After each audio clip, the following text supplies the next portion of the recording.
Muchas gracias. La Nueva España se va a insertar en un contexto muchísimo más grande que es la monarquía hispánica.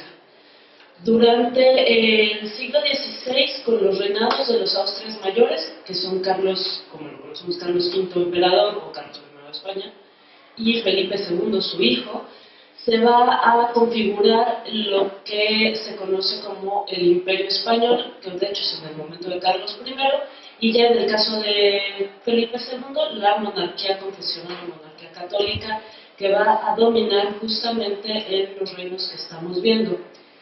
Esta monarquía es singular en estricto sentido porque está compuesta de varios reinos a los que se les van a respetar sus fueros, es decir, sus propias legislaciones, sus tradiciones y sus costumbres.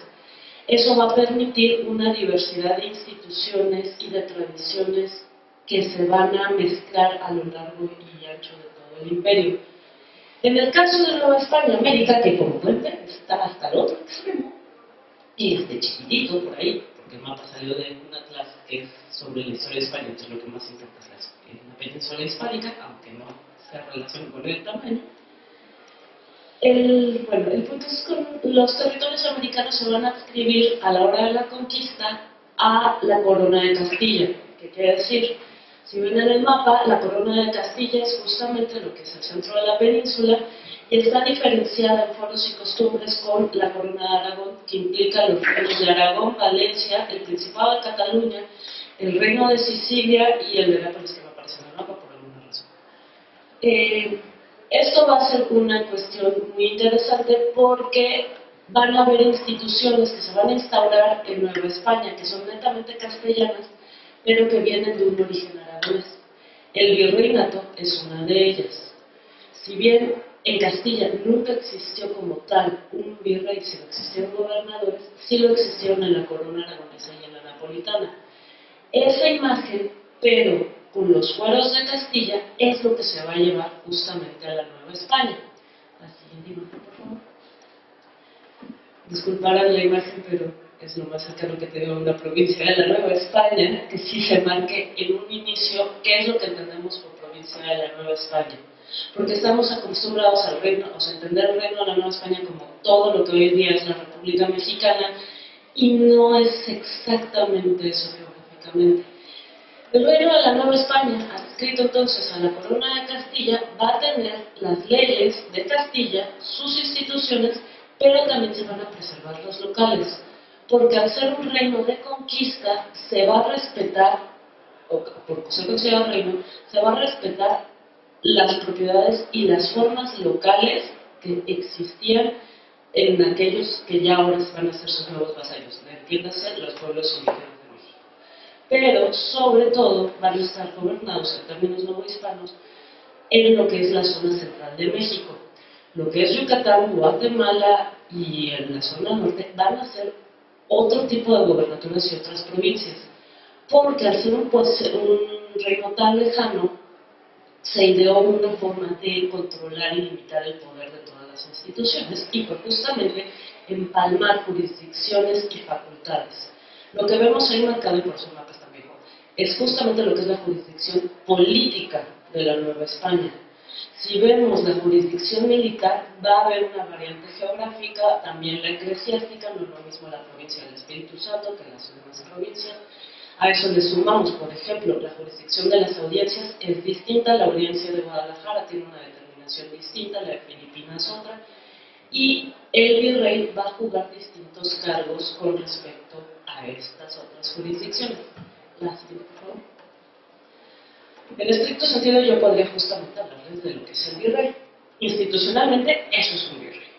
¿Qué quiere decir? Es una persona que representa al rey en su persona real. O sea, no es que solo sea un gobernante que se manda como oficial, es la representación, el espejo del rey en las tierras americanas. Por lo mismo va a tener las mismas facultades y prerrogativas, con ciertas limitantes. Obviamente, cada reino de la monarquía española va a tener distintas limitantes sus virreyes, dependiendo de la política de cada lugar. En el caso novohispano, es por eso que se juntan todas las jurisdicciones geográficas.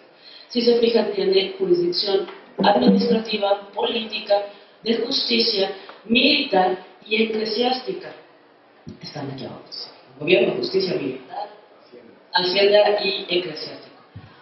Todos esos son los cargos del virrey. Es gobernador, es presidente de la audiencia, es capitán general de la Nueva España, supervisor de la Hacienda Nueva España y patrono de la iglesia. ¿Qué quiere decir? Está representando toda su diversidad de formas al rey porque necesitaban crear la figura del rey presente aunque estuviera ausente y sobre todo porque nunca iban a venir ninguno de los reyes hispánicos a estas tierras.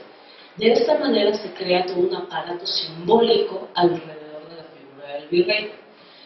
Pero, más bien, nos hemos quedado en términos institucionales viendo esta figura.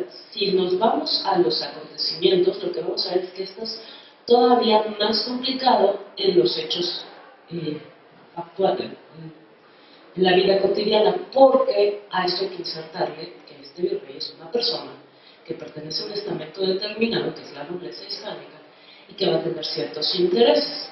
Entonces, con esa idea, el rey dice, bueno, es que no puedo hacerlo como si fuera el rey, porque en una de esas me puede arrebatar el poder y volverse rey. En este sentido tiene todas las posibilidades, sobre todo si el mismo rey firma para darle todas las facultades. Entonces, ¿qué va a hacer? Va a generar otro cierto tipo de instituciones que le permitan delimitar el poder del rey. En este caso, justamente van a ser instituciones como los corregidores, que lo van a representar, pero a la vez son entes de la localidad, entonces los intereses de esos corregidores no van a exactamente empatar con los del virrey, pero también va a haber otras. Ok, una atrás entonces.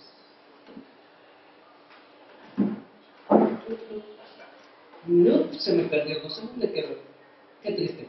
Bueno, había una lámina muy bonita que, no sé dónde quedó, que implicaba justamente las relaciones de vasallaje, cómo quedan las relaciones de vasallaje hacia el rey en la Nueva España, donde tenemos el rey, el Consejo de Indias, de ahí el virrey y el señorío. ¿Qué quiere decir esto? El virrey se va a quedar a cargo de la administración real, va a estar trabajando de la mano con una institución que la va a limitar, aunque se supone que va a ser su apoyo, que va a ser la audiencia, de la cual va a ser presidente, va a tener voz, pero no va a tener voto, entonces con eso ya limitamos el poder del virrey por ese lado, y a su vez va a estar trabajando, o sea, va a tener que trabajar de la mano con los señores de la tierra, que en este caso van a terminar siendo los conquistadores, sobre todo el Marqués del Valle, que va a ser el principal señor al principio del siglo XVI.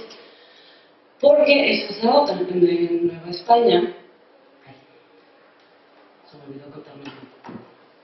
En Nueva España, al ser un reino de conquista en un inicio, lo primero que va a imperar antes de que llegue el virreinato en 1535 es un gobierno militar, un gobierno de guerra, una conquista donde el botín se va a repartir, dejando un cacho para el rey y el resto se lo van a quedar los conquistadores. Se ha creído o se ha visto como, es muy común creer que todos los conquistadores se enriquecieron. Los estudios han demostrado que si acaso el 4% de todos los que vinieron, se aprendieron en las formas de conquista, realmente se enriquecieron, que son los nombres que han perdurado hasta el día de hoy. Ya a finales del 18, con la expansión hacia el norte, va a haber otro grupo de conquistadores y nuevos pobladores que se va a enriquecer, pero también el número es menor. Realmente el enriquecimiento no fue para todos los españoles, sino más bien una oportunidad de tener otra vida, por así decirlo. Entonces, como solo van a ser unos cuantos, el virrey va a tener que trabajar con ellos, porque además el virrey viene con la orden de limitar el poder de estos conquistadores que se están volviendo encomenderos. La encomienda va a ser justamente una de las instituciones que se va a instaurar en la Nueva España como forma de organización político-económico-social. Hay un encomendero que es un conquistador que se le va a otorgar se le va a encargar el buen cuidado de las almas de los indígenas que tienen a su cargo a cambio de un tributo. ¿Entiendes? Se va a explotar a los indígenas a cambio de ver que sí tengan misa, que sí se bauticen, y en el caso no se pedía un bautizo cada semana, era con que tuvieran uno al año, bastaba y con eso era más que suficiente. Sin importar, como todavía estaba la discusión de la posibilidad de tener o no alma a los indígenas, eso permitía muchas reinterpretaciones, vamos a decirlo así, del uso de la fuerza para instaurar la religión cristiana. Pensando esto, que este es uno de los grupos con los que se va a enfrentar el virrey, la audiencia, que se supone que es una institución que le va a echar la mano al virrey, que está compuesta de oidores que vienen en su mayoría de la península, se supone que vienen con los mismos intereses del rey. Pero esto es justo donde vamos a ver que a lo largo del 16 y el 17 se van a instaurar formas de relación en donde, por más que el rey tenga una política centralizadora, lo que conocemos como el absolutismo, la propia realidad histórica lo va a limitar. ¿A qué me refiero? Los conquistadores tenían unos intereses muy claros cuando llegaron, conquistaron y se enriquecieron. Por lo tanto, no iban a dejar ir fácilmente ese poder.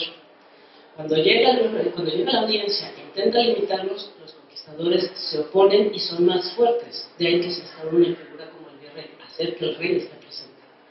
Llega el virrey con Antonio de Mendoza y después con las leyes nuevas de 1542, de tajo se quiere acabar con la encomienda, acabar con la riqueza que permite el poder de los conquistadores.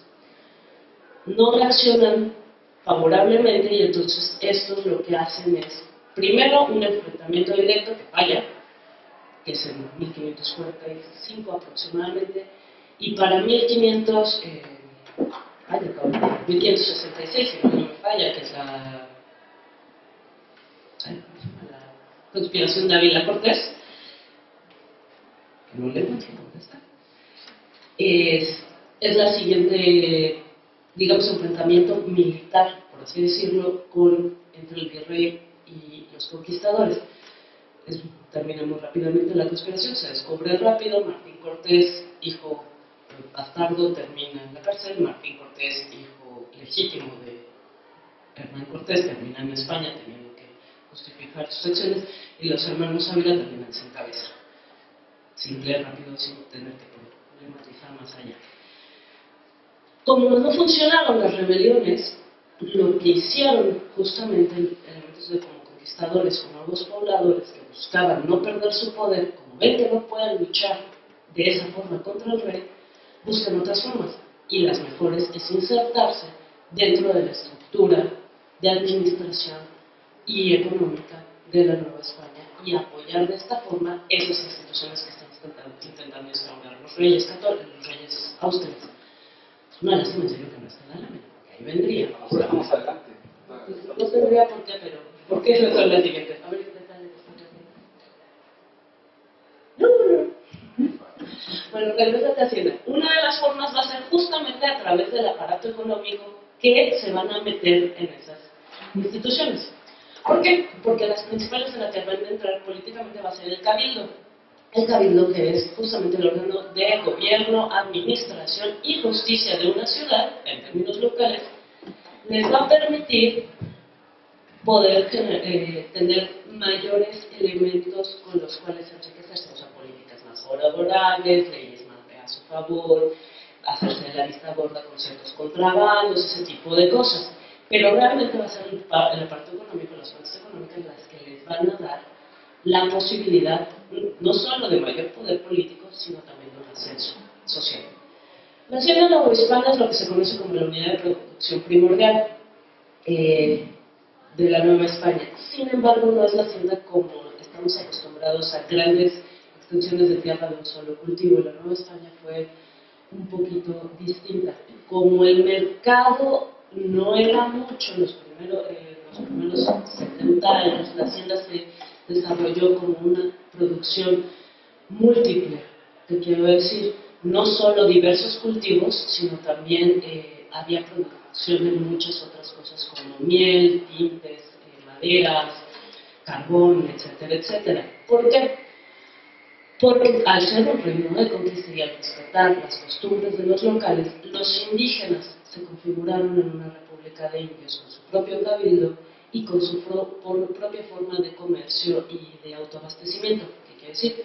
Ellos cultivaban para ellos mismos y para los tributos que tenían que dar. No participaban de un comercio como consumidores, sino como productores. Entonces, los españoles que están participando como productores necesitan consumidores, que son los propios españoles, que a su vez tienen los productos indígenas. Entonces, lo que tienen es que diversificarse, no solo maíz y trigo, como los indígenas, que es lo que más tributan, sino en presentar una serie de otros productos que les permitan tener algún tipo de ganancia. Los indígenas generan el autoconsumo. O sea, las poblaciones indígenas se mantienen, los poblados, aunque ciertos pueblos se juntan entre ellos, bueno, se los juntan para que haya mayores producciones, pero ellos producen para sí mismos. Entonces eso es autoconsumo. Sin embargo, como son un reino de conquista, tienen que tributar, tienen que dar una parte de su producción para demostrar que están en vasallaje. Esa parte de producción que se le da en el comendero no se la queda él para autoconsumo, sino que la pone en venta. Entonces él es un productor, o sea, él más bien es un intermediario comercial. Hasta ahí todo va bien, o sea, ya hay un comercio, bien que mal. Pero ese mismo encomendero lo que tiene es tierras, y es tierras que le están trabajando también los indígenas u otros españoles como peones dentro de las haciendas que necesitan más mercado, más consumo de esos mismos productos. Entonces, en lugar de seguir haciendo los mismos productos que los indígenas, tienen que hacer una diversidad de productos. O sea, no solo quedarse en maíz y trigo, sino intentar calabaza, frijol, pino, ese tipo de cosas, irse por todos lados. El problema es que una hacienda de diversidad de productos requiere mucho espacio, porque no se, un pequeño terreno no les va a permitir tal diversidad en términos que sean productivos. Entonces van a empezar a buscar una posibilidad de monopolizar mayores tierras. El monopolizar mayores tierras lo que hace es que menos gente tenga posibilidad de tener tierras, sea propietaria. Entonces terminan trabajando como peones en esas grandes haciendas. Y pues lo de siempre con el peonazgo, la forma más fácil de atar a los trabajadores a la tierra es endeudarlos. Entonces los endeudan, dándoles salarios mínimos. Termina siendo que hay veces que es mejor ser un indígena trabajando en tu propia república, en tu propia comunidad, que terminar en una hacienda de alguno de estos grandes señores, porque el trabajo termina siendo casi esclavo, por no decir que además tiene trabajo esclavo, porque hay que recordar que la Nueva España no solamente tiene población indígena y población española que se va a mezclar, sino también va a haber una gran cantidad de africanos a llenar las filas de los trabajadores. Y de ahí entonces es que vemos que en una de las fuentes económicas en donde más se utiliza la fuerza esclava es justo la minería. Pasamos a la minería entonces. La minería no solo es que permita a estos primeros conquistadores enriquecerse en el sentido de extraer un producto tan deseado por toda la Europa occidental en un momento, que es el oro y la plata, sino les permite crearse como los grandes señores de la tierra. ¿A qué hora? Esto es lo siguiente. Esos encomenderos que van a ir perdiendo poder, pero se van a ir insertando en otras formas económicas, muchos de ellos se van a aventurar en el negocio de las minas. Se van a ir a buscar, a explorar y explotar las grandes mineras, y van a establecer a partir de relaciones, sobre todo familiares, a través de matrimonios, relaciones con otro tipo de productores, y se va a crear lo que se conoce como el complejo real minero, rancho agrícola ganadero y centro de abasto. ¿Qué quiere decir? Los centros mineros estaban dispersos sobre todo por el bajío norte del país, lo que impide que tengan acceso a cuestiones básicas de supervivencia, comida y agua, sobre todo. Entonces se van a empezar a instalar ranchos alrededor de estos centros mineros que les den la producción alimenticia necesaria. Esos ranchos van a estar siendo justamente esa hacienda novohispana que vimos. Esos hacendados van a empezar a instalarse ahí. ¿Por qué? Porque saben justamente una posibilidad con los mineros, que a su vez resultan que son sus parientes. Muchas de esas veces suegros y yernos. Estos ranchos agrícolas ganaderos que se van a instaurar alrededor van a terminar jalando un centro de abasto, van a terminar siendo centros de abasto, pero también centros comerciales, y van a generar circuitos de comercio. ¿Qué quiere decir? Vamos a tener una serie de circuitos que no solo van a ser la Ciudad de México, Puebla, Jalapa, que es lo que más conocemos, sino desde Ciudad de México o desde Puebla o incluso desde la Ciudad de Oaxaca, van a salir redes comerciales que abastezcan de otro tipo de productos que no existan en la zona, como en Chihuahua, Parral, Durango, Real de 14, etcétera, etcétera. Van a ir desde esos centros urbanos como la Ciudad de México, Guadalajara, Oaxaca, y etcétera, van a subir y van a generar sus propias rutas comerciales. La más conocida justamente es la de Parral o la de San Luis, hoy día San Luis Potosí. Esto lo que nos hace es que justamente otro de los lugares comerciales económicos más importantes donde se van a instaurar esta élite político-económica que ya estamos conformando va a ser justamente el comercio. Así. Que va a estar como en dos líneas. El comercio local, como podemos ver en la Plaza del Volador del lado inferior, que va a ser justamente el producto de estos ires y venires locales y estas redes locales, y el comercio hacia afuera, el comercio, llamémosle fuerte internacional, que va a estar en las figuras de esos comerciantes transatlánticos como el conde de la Cortina, que estudia profesor Cristóbal Castillo, por ejemplo, que ahí lo vemos con su uniforme militar, que lo que nos está diciendo es que a la vez no solo es un gran comerciante, sino además tiene un puesto militar de renombre dentro de la localidad, lo que le da ya un estatus social y político que no van a tener los restos de comerciantes menores como los que están en la Plaza del Volador. El comercio exterior lo que va a permitir es justamente no solo comerciar con la península, comerciar con la metrópoli, sino comerciar con los grandes banqueros y comerciantes de Europa, porque los comerciantes que trafican con Nueva España, los españoles solo pueden ser españoles. Eso hace que ingleses, holandeses, franceses que quieran insertarse en la economía novohispana, entiéndase, quieran tener la plata novohispana, lo que van a hacer es que van a entrar en negocios con los comerciantes españoles, y ellos a su vez van a ser los que traigan esa producción y les lleven la plata. Estamos muy acostumbrados a creer que es como un cliché, que la plata que se extrae de Nueva España termina en la corona. Esto no es así. Esto solo enriquece a mineros, comerciantes y hacendados. Una quinta parte es lo que va a la corona. Los comerciantes son importantes para la corona y los apoya y los protege y hasta los deja hacer bastantes cosas, porque la otra fuente de ingresos de la corona va a ser justamente los impuestos, y sobre todo los impuestos mercantiles, las alcabalas, por ejemplo, que van a estar controladas justamente por el Consulado de Comerciantes de México, de los cuales forma parte justamente una élite como el Conde de la Cortina.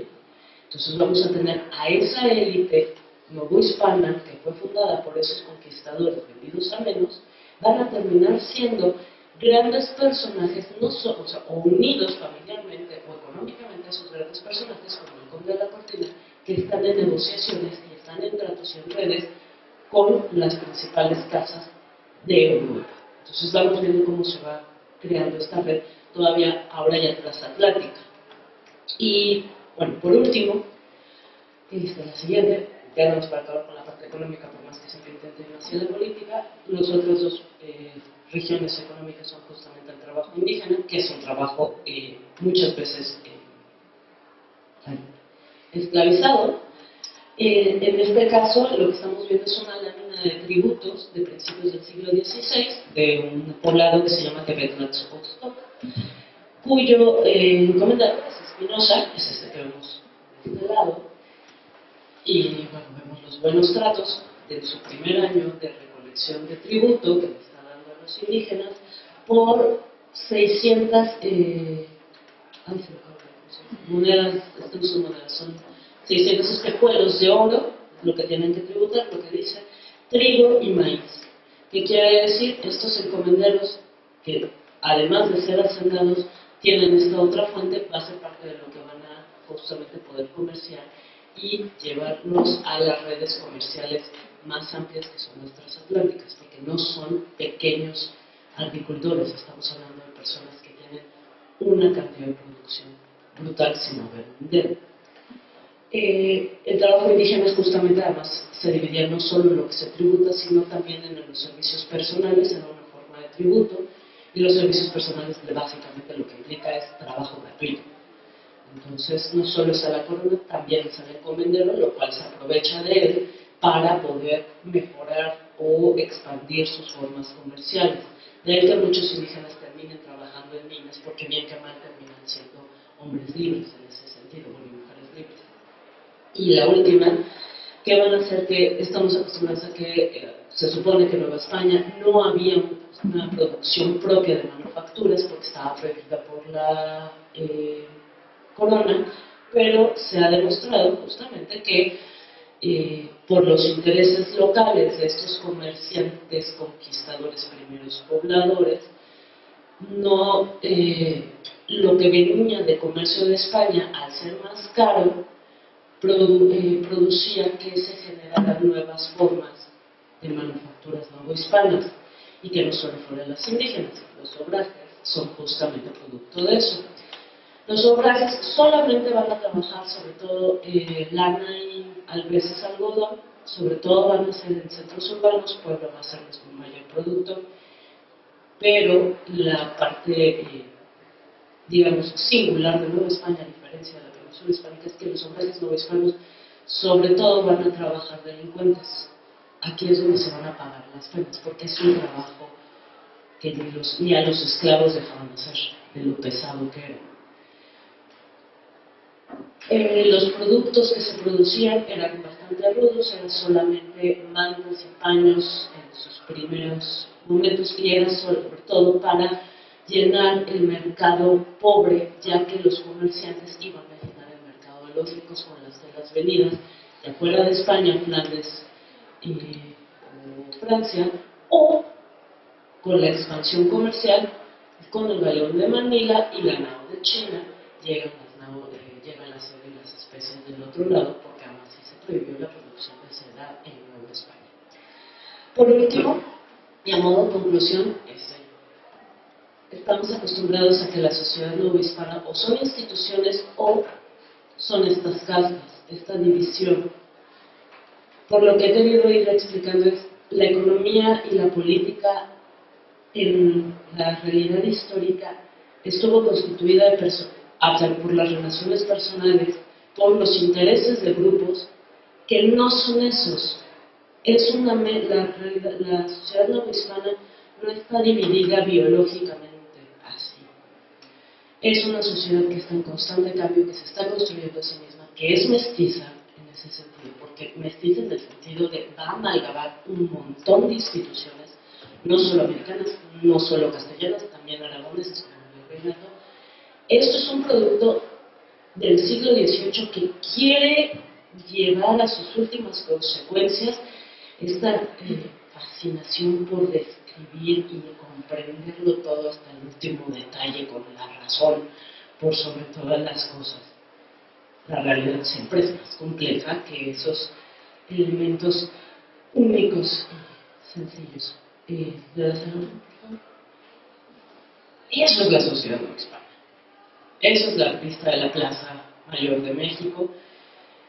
Es un caos con su propia dinámica, en donde van a convivir una serie de grupos distintos con intereses diferentes, y que es importante que entonces los entendamos. De ahí que justamente estudios sobre redes comerciales y entender personajes específicos como el Conde de la Cortina, que ya les mencionaba, que trabaja el profesor del Castillo, son importantes. O por ejemplo, yo a lo que me dedico es a trabajar a las virreinas novohispanas, entendiendo a estas mujeres que se han considerado como el equipaje de los virreyes o solamente sus esposas, como un centro de mediación político-económico que se va a instaurar desde el siglo XVI y va a consolidar unas formas políticas a través de mundos femeninos.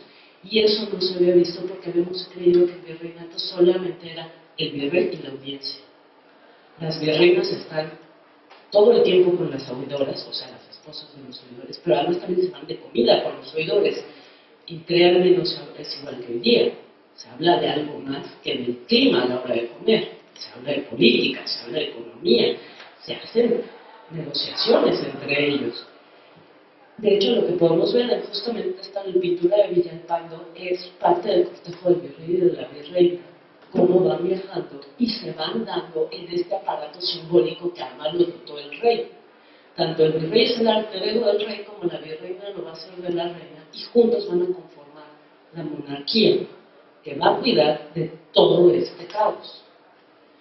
Y bueno, ya por último, lo único que quisiera decir es, esta propia sociedad también, hay que entender, va a buscar mejorarse a sí misma en sus propias localidades. Se ha creído que la Nueva España durante el siglo XVII cayó en una crisis tremenda porque ya no tuvo mucha exportación de plata hacia la metrópoli. Por eso me concentro un poco en la parte económica. Lo que vemos es esos grupos que en un principio se enriquecieron, si bien ya no iban hacia la metrópolis porque configuraron sus propias formas locales de enriquecimiento y de producción y de gobierno y de administración sin necesidad de la metrópoli, lo que no implicó que eso fuera una independencia del concepto monarquía hispánica. Siempre se sumieron gran parte de esa monarquía porque eso les daba un renombre. Es la monarquía católica, es una monarquía universal, confesional. Más que ellos haciendo por el bien de la cristiandad, no había. ¿Cómo van a querer salirse de algo tan magnífico? El siglo XIX ya es otra cosa, pero hasta mediados del XVIII vamos a ver que son fieles súbditos, por más que se les quiera ver de lo contrario. Muchas gracias. Le voy a dar la palabra ahora a Yolanda García González. Ella es licenciada, maestra y doctora en Historia por la Facultad de Filosofía y Letras de la UNAM. Su línea de investigación está enfocada en el estudio y el análisis de las dietas conventuales y de la vida urbana durante el periodo novohispano entre los siglos 1520 y 1600, entre los años 1520 y 1640. Ha impartido cursos sobre historia de la cocina mexicana en el Departamento de Educación Continua de la Facultad de Filosofía y Letras de la UNAM y desde el 2006 en el Centro de Enseñanza para Extranjeros de la misma universidad. Ha participado como ponente en el seminario del Grupo Mexicano de Antropología de la Alimentación del Instituto de Investigaciones Antropológicas y en el Programa Universitario de Alimentos de la UNAM. Actualmente es profesora de tiempo completo en el Centro de Enseñanza para Extranjeros, donde realiza diversas actividades enfocadas al ámbito de la alimentación en México. Le doy la palabra a la doctora Yolanda García. Muchas gracias al doctor Villavicencio por la invitación y un placer estar aquí con ustedes. Básicamente, mucho va a ser retomar la participación de la maestra Pastor y abrirlo hacia el ámbito de lo cultural y sobre todo de la vida cotidiana y enfocándolo un poquito en el ámbito de la alimentación, la importancia que va a tener este aspecto o este elemento dentro de la conformación de la sociedad novohispana. Si podemos pasar, por favor, una disculpa, pero buscando. Bueno, aquí tendríamos, voy a marcar un poco las diferencias de los periodos, igual en la misma temporalidad, hasta mediados del siglo XVIII, que es cuando se presenta este cambio con la Casa de los Borbones, pero esto a partir de los trabajos principalmente de Antonio Bruguial es la temporalidad en la que podríamos dividir los tres periodos. En un inicio tendríamos este panorama entre 1521 a 1565 y es como este primer encuentro, el reconocer el territorio, qué es lo que me estoy enfrentando, y básicamente es el mundo de los conquistadores, desde el ámbito del militar, pero también en el ámbito religioso, ¿no? Y ahí la ayuda particularmente de las crónicas de conquista es lo que nos va a dar o marcar este panorama, y también el trabajo de los cronistas civiles. Particularmente tendríamos este representante que es Francisco Cervantes de Salazar, su trabajo de los diálogos en México en 1554. Podemos pasar, por favor. Ahí veríamos más o menos la relación o el contacto entre tres personajes principales. Dos ya son colonos en la Nueva España y uno que está llegando recientemente. Estos son dos fragmentitos que encontramos en la obra, ¿no? Y que van a explicar más o menos cuál es este panorama al cual se están enfrentando. Una traza, por ejemplo, perfecta de la Ciudad de México, calles anchas, plazas, etcétera, etcétera, lo cual está marcando mucho ese paraíso terrenal que se pensaba, se divulgaba, sobre todo hacia estos primeros años del 16. En el caso del diálogo de Suazo veríamos marcado mucho los personajes del ámbito mercantil o comercial, ¿no? Entre zapateros, carpinteros, las pulperías también que estarían ahí mencionadas, y nos está ligando mucho a la idea de los gremios también que se están organizando dentro de la Nueva España y el desarrollo de cada uno de estos productores. Obvio, a través de este mestizaje, de las prácticas, y como bien señalaba la maestra Pastor, es muy interesante que es una dinámica muchas veces de supervivencia. O sea, los grupos están interactuando muy cercanamente entre ellos. Un español pobre puede encajar mucho mejor en el mundo de los indígenas, a diferencia de su misma sociedad, ¿no? Entonces, esos cambios tan directos es lo que va a también darnos un resultado muy presente, muy marcado en la cultura de la época novohispana. En la siguiente, por favor. Tendríamos el periodo que va del 65 más o menos a 1640, y es básicamente esta organización ya mucho más marcada, estos colonos que empiezan a sentir o a presenciar un sentimiento de arraigo en el nuevo territorio, y que básicamente el poder o la presencia mucho más protagonista de la hacienda, el comercio, la minería, y que va a dar el posicionamiento de las diferentes familias o las redes familiares que se están tejiendo en el ámbito social y cultural de la Nueva España. Entonces aquí veríamos también algunos fragmentos de las imágenes, cómo va a ser el cambio de la encomienda a ya una sociedad virreinal, el crecimiento de la propia ciudad, el cambio urbano que se está presentando, y algunas imágenes también que se van a ver mucho más representadas o forman parte de la realidad hacia el tercer periodo. Por favor, siguiente, que iría de 640 a más o menos en 1750, ¿no? Aquí donde veríamos particularmente la expresión del barroco en los diferentes aspectos de la vida cultural, desde las propias letras, ahorita haremos mención de los representantes, el mundo artístico, dentro de lo que sería la música, las artes plásticas, y de la vida cotidiana, el reflejo dentro del vestir y la alimentación. También estos son símbolos o marcajes de lo cultural, haciendo mucho la referencia ya a una sociedad propia de la Nueva España.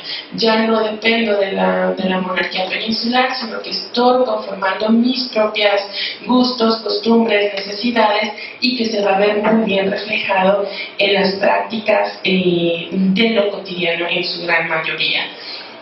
Aquí en también número de imágenes podríamos ver la representación, también la imitación que se trata de hacer a la usanza del vestido peninsular, pero con sus propias características en el ámbito americano, con la utilización de productos que vienen no solamente del Atlántico, sino también a través de esta nave de Filipinas, y es el uso de las piedras, ¿no? Lo que sería la chaquira, posteriormente la idea del cantillo, la lentejuela, que se van a integrar en los bordados de las prendas novohispanas, la arquitectura, digamos, en el ámbito eclesiástico y también civil, se va a ver reflejado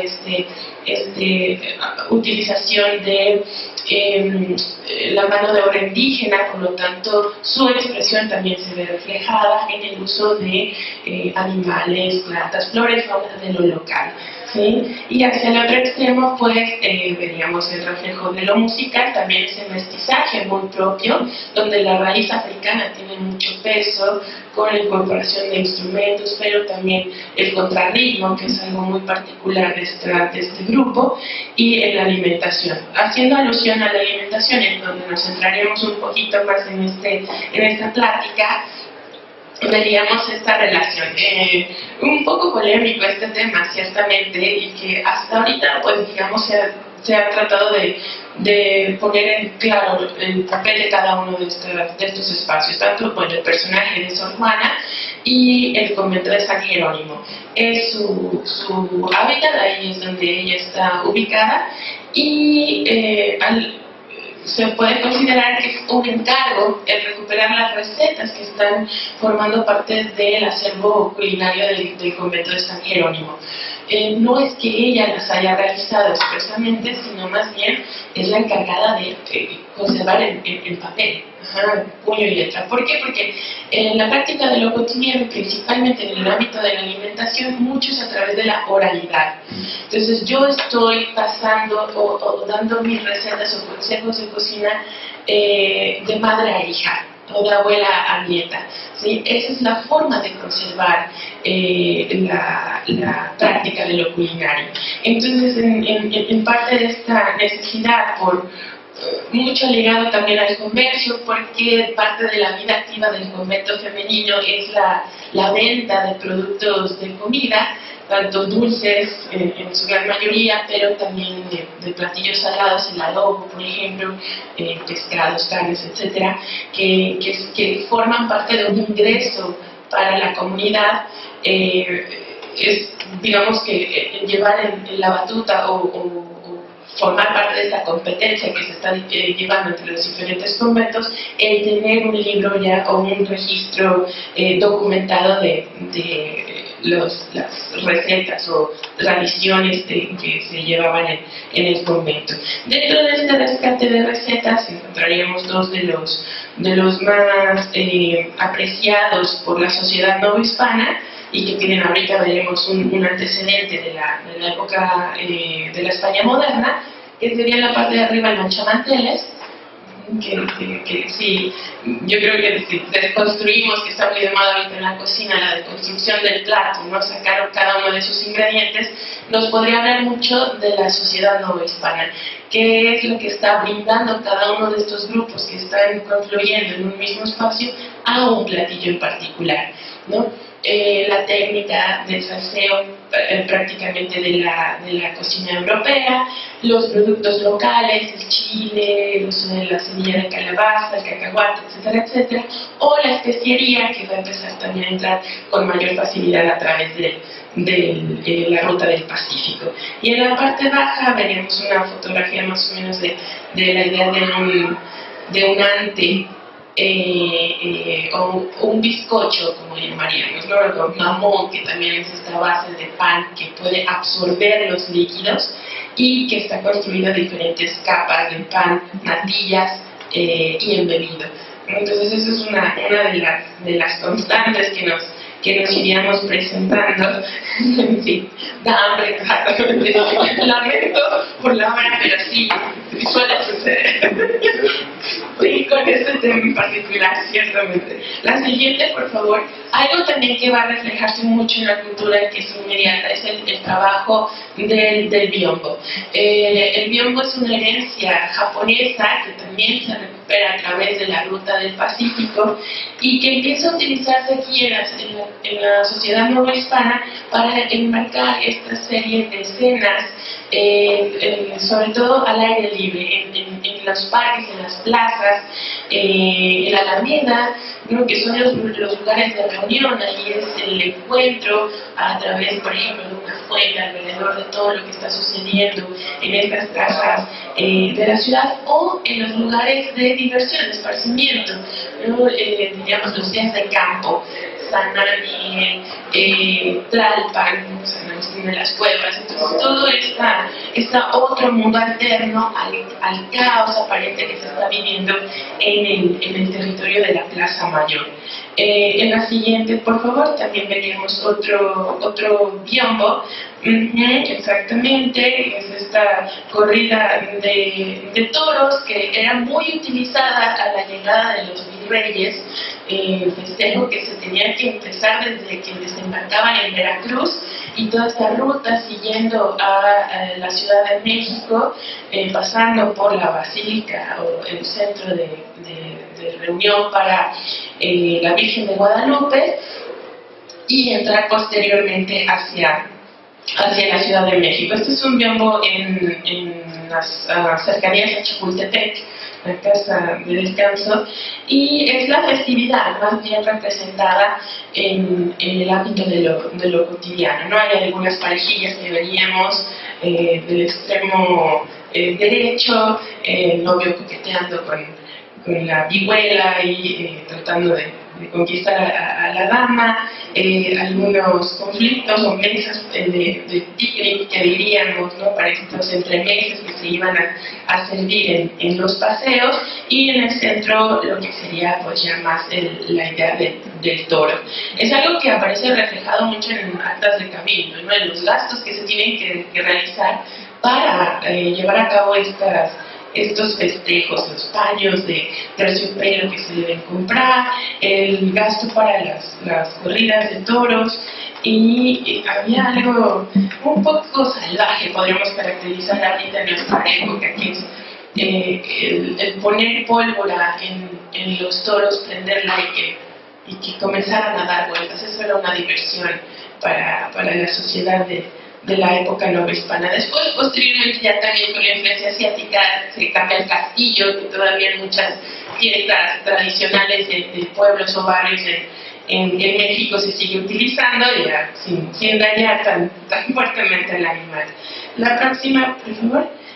Aquí estaría también retomando un poquito esta vista panorámica o chivita cívica de la Plaza Mayor. Al fondo lo que sería Palacio Virreinal, el puesto o el tendido de cajones y vendedores en la Plaza Mayor, la fuente también alrededor, y hacia la parte principal o más cercana hacia nosotros estaría el complejo del Pañal, que es uno de los mercados más importantes, sobre todo para categorizar a la población. El grupo de los blancos, los españoles y criollos, que tienen acceso a estas diferentes mercancías que están llegando principalmente de Manila, y que entre ellas ahorita vemos algunos de los reflejos, pero en su gran mayoría son estos biombos, porcelanas, muebles labrados. O sea, es más hacia el ámbito de lo decorativo al interior de una vivienda, pero también en algunas prendas, ¿no? La idea de las mantillas que pueden presumir las señoras, y después también el mestizaje que encontraríamos con esas mismas prendas. En la siguiente imagen, también que veíamos en la presentación anterior, es como toda esta vida activa dentro de la Ciudad de México. Bueno, la Plaza Mayor, con todos estos personajes que se están involucrando. El español no es un solo español, son diferentes españoles, lo mismo que está pasando con los indígenas, ya la también presencia de africanos o asiáticos que se están moviendo, ¿no? Dentro de este sistema, y que cada uno está involucrado según sus propias necesidades en los alrededores o al interior de la propia plaza.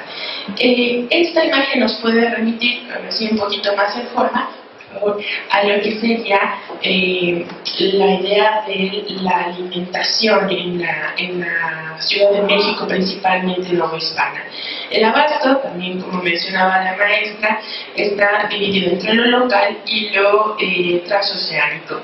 De lo local, pues son todos estos productos de origen prehispánico que se conservan, que tienen una larga duración, una permanencia que llega hasta nuestros días.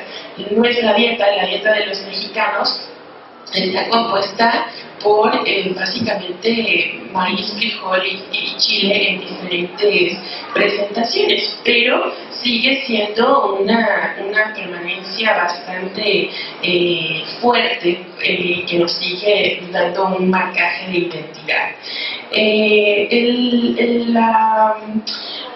Movimiento de los productos, podemos pasar por favor en la otra, sobre todo en el ámbito de lo local, va a ser a través de este comercio de lo acuático, los canales que conectan directamente Xochimilco y parte de Chalco a la Ciudad de México.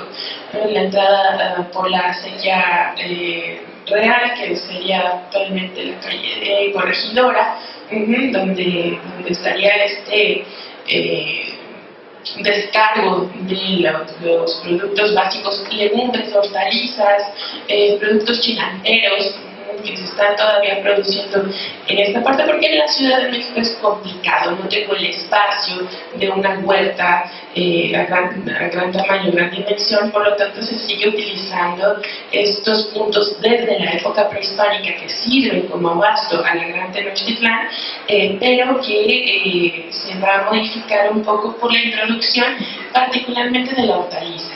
Lechugas, espinacas, rábanos, acelgas, coles, etcétera, etcétera.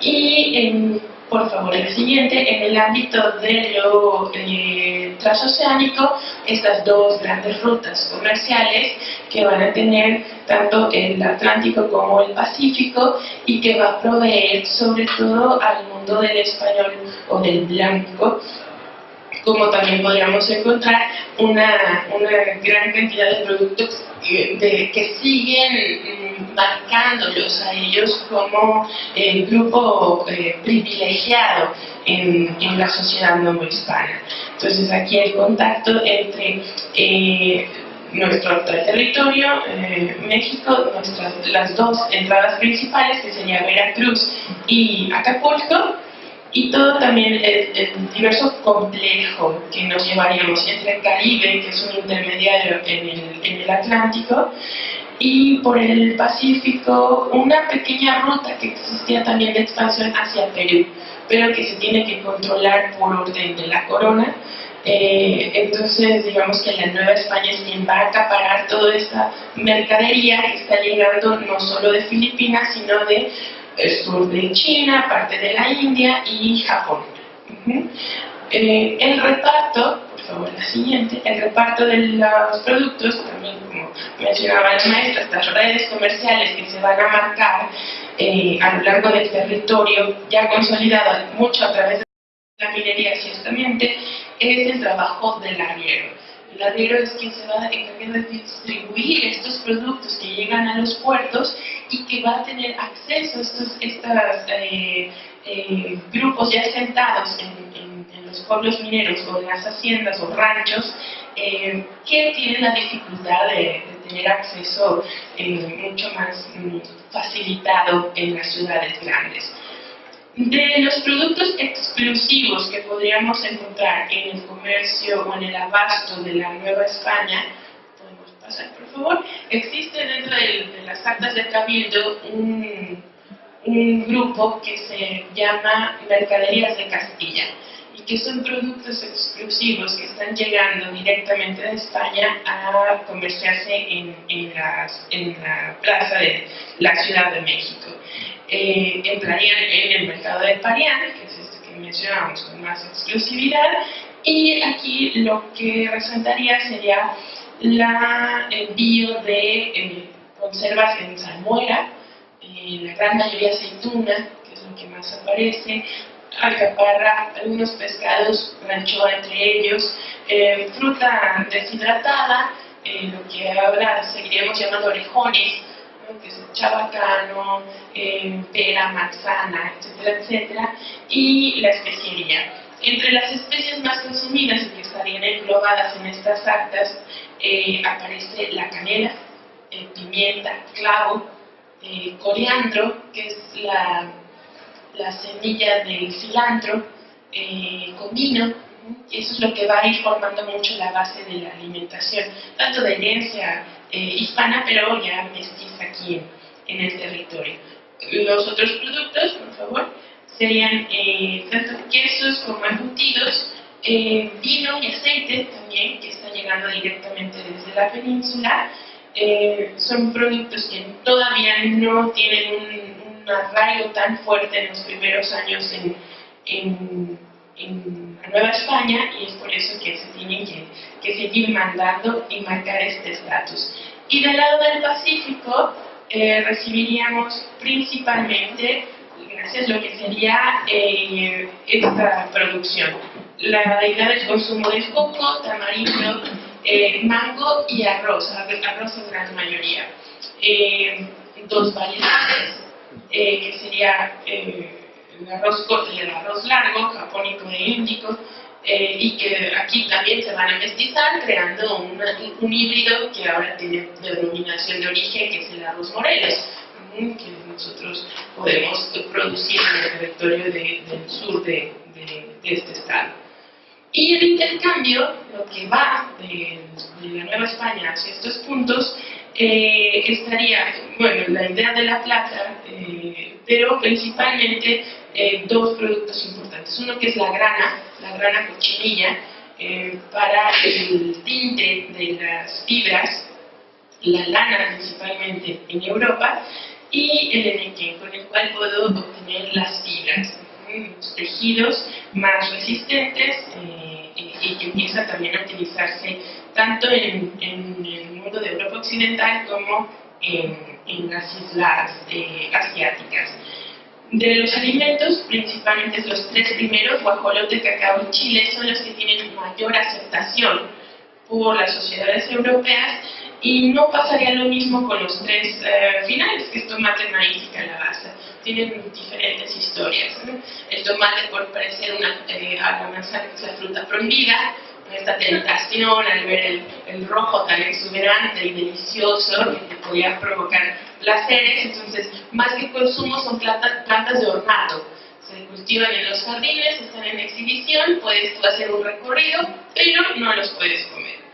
Es una tentación. El maíz, por una falta de información que llevan los españoles, los primeros españoles a España, que es la nixtamalización. El maíz se lleva solamente como un cultivo, se quiere reemplazar el trigo con el cultivo del maíz, pero si no nixtamalizamos el grano, no es nutritivo.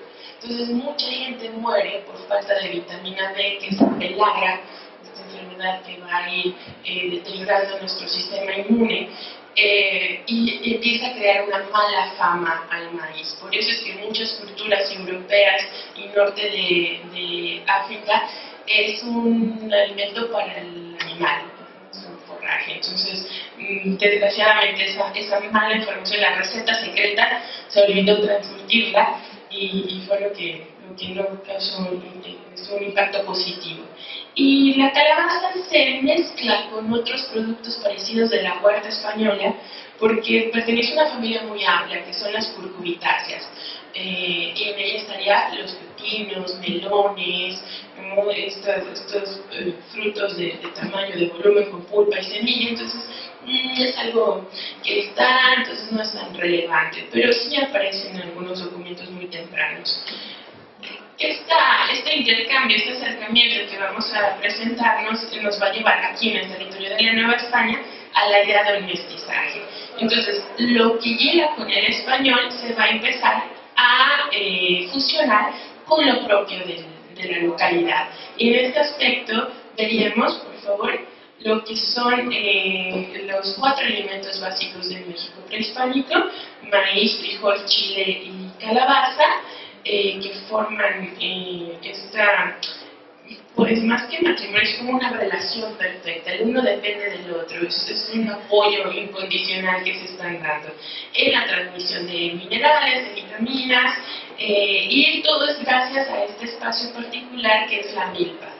Y la fertilidad propia que va a tener la tierra en la Nueva España, su ecosistema, es muy bueno, brinda la oportunidad de que también productos externos, esto que veníamos principalmente de Asia, se puedan arraigar con facilidad y que se conviertan en base de la alimentación también de la población novohispana hacia ya sobre todo siglo XVII, XVIII.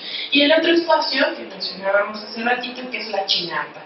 Esto que impacta mucho a los conquistadores cuando llegan, ese sistema de producción agrícola, y que eso también marca mucho su permanencia. Es tan óptimo, ¿no? Es una tierra súper fértil que está aprovechando un espacio que no tiene. Entonces estás construyendo de lodo y pedazos de madera una pequeña isla en la cual estás produciendo. El único requisito de una chinampa es cambiar el cultivo, rotarlo, para que la tierra permanezca lo más fértil posible. Entonces eso, a la entrada de estos nuevos productos, da sobre todo muchísimo más a vitaminar y mineralizar la tierra de la zona chinambera, sobre todo Xochimilco, que hasta ahorita sigue siendo. En este ámbito la importancia del maíz es central.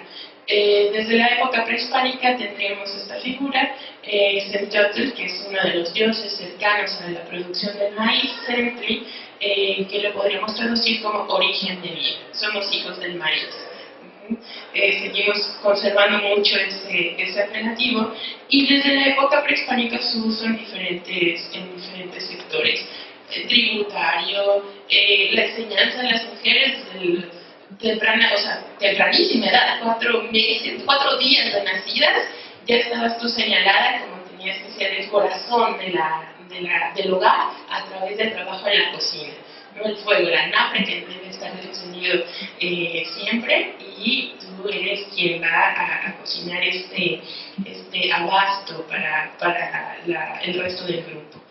En el sistema de consumo, podríamos decir, las diferentes formas y etapas en el maíz, han cuidado mucho la vitalidad en el México prehispánico. Su cosmovisión está ligada a la agricultura y en ese caso al crecimiento del maíz. Entonces, desde que está la semilla en tierra, el primer brote, el gilote, que es el pequeño elote, el elote en sí, el hongo, ¿no? La descomposición, que sería el huitlacoche, y ya posteriormente en la recolección de la mazorca, el secado, cómo conservarlo en grano, en mazorca, ¿no? Los instrumentos, oloteras, etcétera, etcétera, o la realización de estas palomitas rituales de maíz, que en muchas comunidades indígenas todavía se siguen produciendo tal cual, calentando arena y enterrando los granos de maíz palomero para que brote, y de ahí utilizarlo para elaborar collares o pulseras rituales. ¿Sí? Y la siguiente es este proceso que decíamos, ¿no? La importancia de la nixtamalización. La gente de la cal, ¿no? Se ha tratado de especular en cómo sucedió ese proceso, y mucho fue posiblemente a través de la ceniza del olote, que el olote se utilizaba como combustible en vez de leña. Tengo estos restos del maíz, cayó accidentalmente en las ollas donde se estaba cociendo el grano, y las mujeres se dan cuenta que se modifica, ¿no? Que es más fácil de limpiar, de descabezar, y una duración más prolongada del alimento.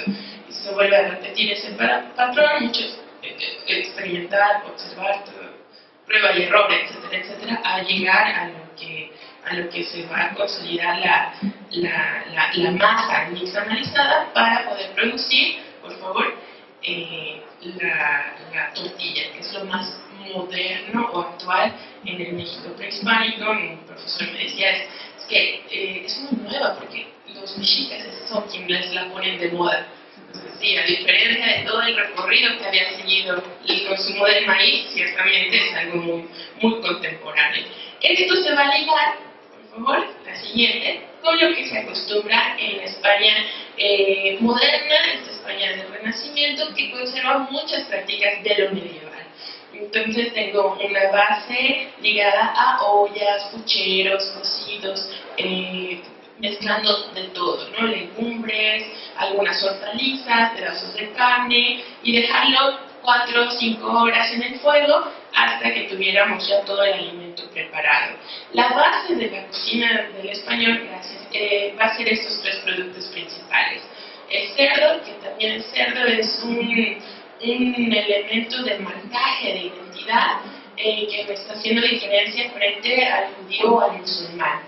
¿Sí? El cristiano viejo es el que va a utilizar como parte de su referente cotidiano y en cierta medida obligar a los conversos a que también empiecen a tener este consumo de embutidos en su gran mayoría.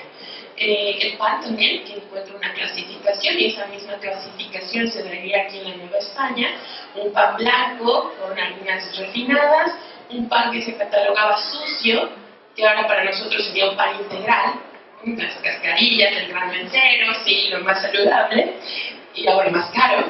Y aquí en la Nueva España vamos a tener otro tipo de pan, que es el pan bajo o pan vaso, popularmente como se va a llamar.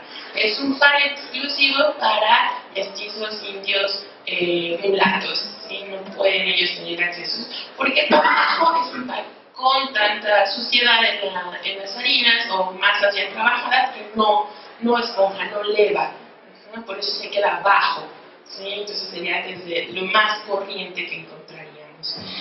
La importancia de la llegada del español en la culinaria en la Nueva España es esto: la introducción del ganado, tanto mayor como menor. Y eso va a dar pie muchísimo al crecimiento de la hacienda y los ranchos aquí en el territorio, particularmente del norte. Entonces, ganado mayor, reses, vacas, bueyes, etcétera, etcétera, que necesitan más espacio. La introducción de cerdo, supuestamente es el primero que llega y le ofrece Hernán Cortés en sus relaciones con el mundo de Moctezuma.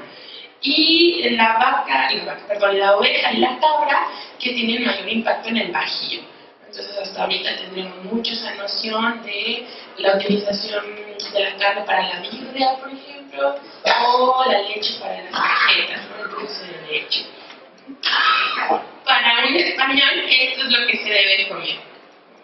Estas diferentes preparaciones: pasteles, el manjar blanco, que tuvo una modificación. El manjar blanco español es carne de gallina, almendras, harina de arroz y azúcar. Con eso se hace una especie de pasta, siempre les explico a mis alumnos, como un gerber, ¿no? La textura. Si comemos un gerber de pollo, eso es lo que nos acercaría muchísimo a un manjar blanco. Aquí también se va a convertir más en un dulce. Un maja blanco en la península de Yucatán, con base en arroz, o los cocadas también tendrían mucho la idea, la técnica del manjar.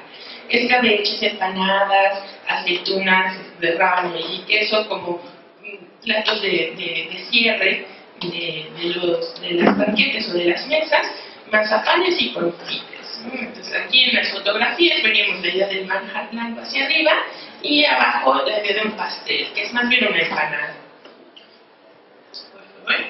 Esos igual, acercamientos al abasto, a los productos que se están intercambiando en la plaza. Y la siguiente sería igual un fragmentito de la acequia, ¿no? Como es este desembarco de las trajineras o canoas que están llegando por el canal. Y todo eso lo refleja mucho este personaje que veíamos, Cervantes de Salazar, en su trabajo de México de 1554. El cómo se va a organizar la comida de la sociedad novohispana está muy basado en esta base. Si revisamos mucho de la comida tradicional mexicana, todavía tenemos esto, un caldillo, ¿sí?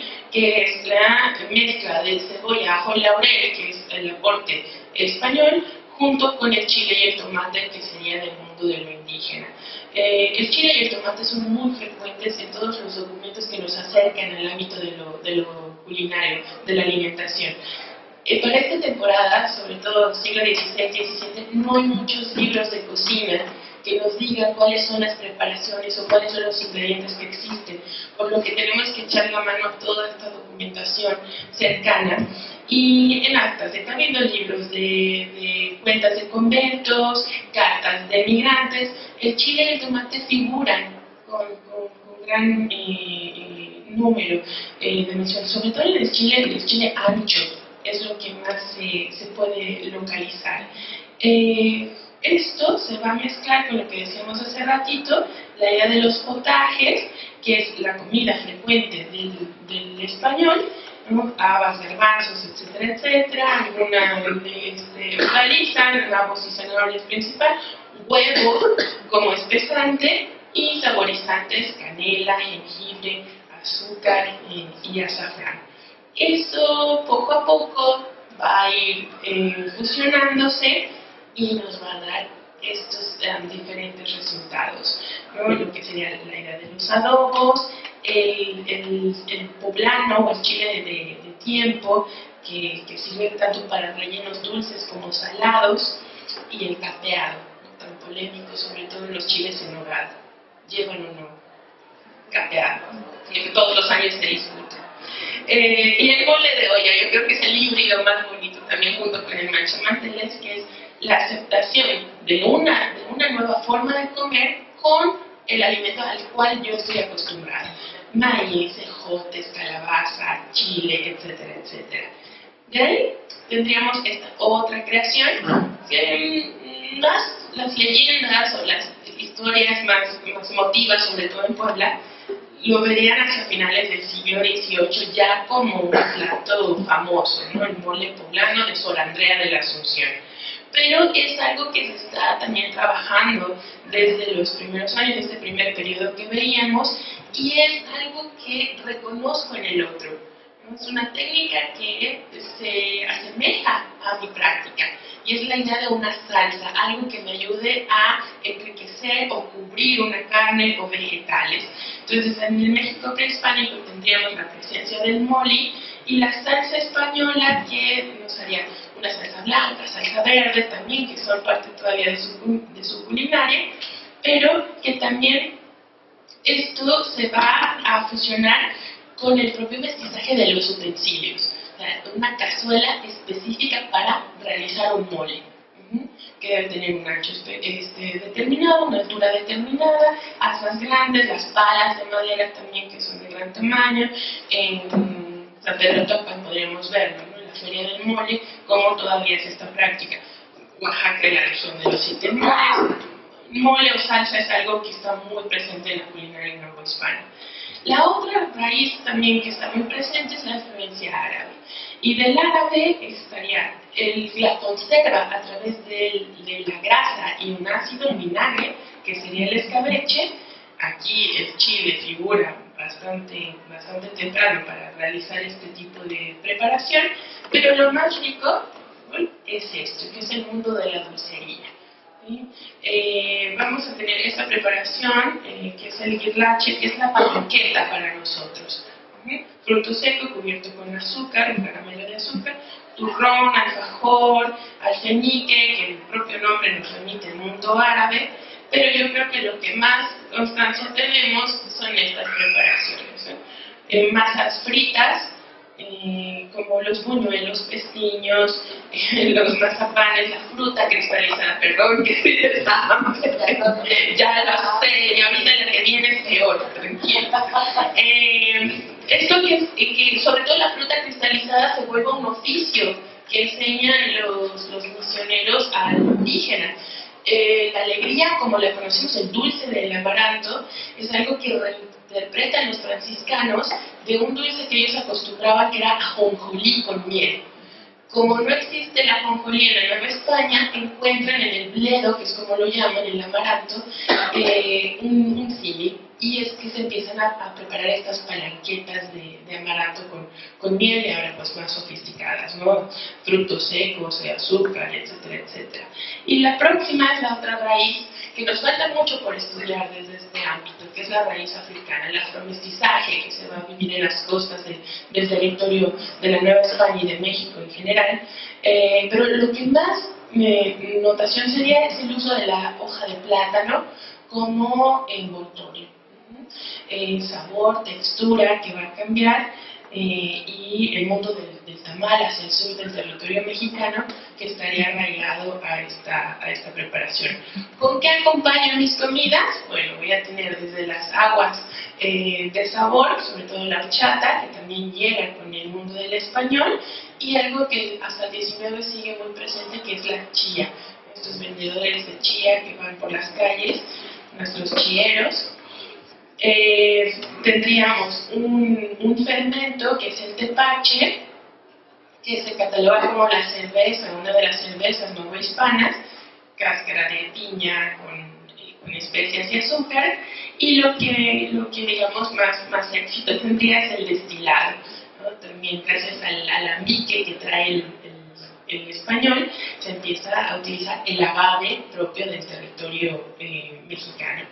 El chilito, que es el aguardiente de caña, o la familia de los mezcales, donde incluiríamos tequila, sotol, comiteco, lechuguilla, etcétera, etcétera. La gran mayoría del agave, 80%, sirve para la destilación. Pero yo creo que esto es lo más rico en todos los sentidos para la sociedad y la cultura novohispana, que es el consumo del chocolate como bebida.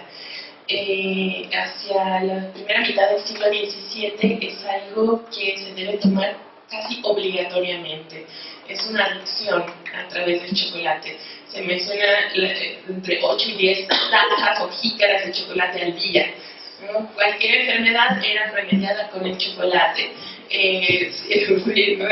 Todos estos placeres, ¿no? Y tanto es así que llegó a la discusión: ¿rompe o no el ayuno? ¿Es algo bueno o malo? ¿No? Y en el ámbito de lo religioso, que es un peso muy fuerte en la sociedad novohispana, esto: ¿lo puedo o no lo puedo tomar? Bueno, si es bebida, sí. Si es sólido, no.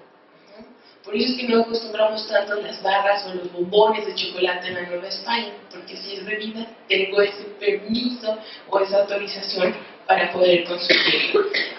Un servicio especial, todo un protocolo para tomar el chocolate, es la utilización de manzaninas, la chocolatera, la chocolatada, que es la reunión específica para tomar el chocolate, baile, música, juegos, una tertulia acompañada de estos confites, ¿no? Buñuelos, hojuelas, alfajores, vasos de agua para limpiar el paladar. Es todo un protocolo tomar el servicio del chocolate.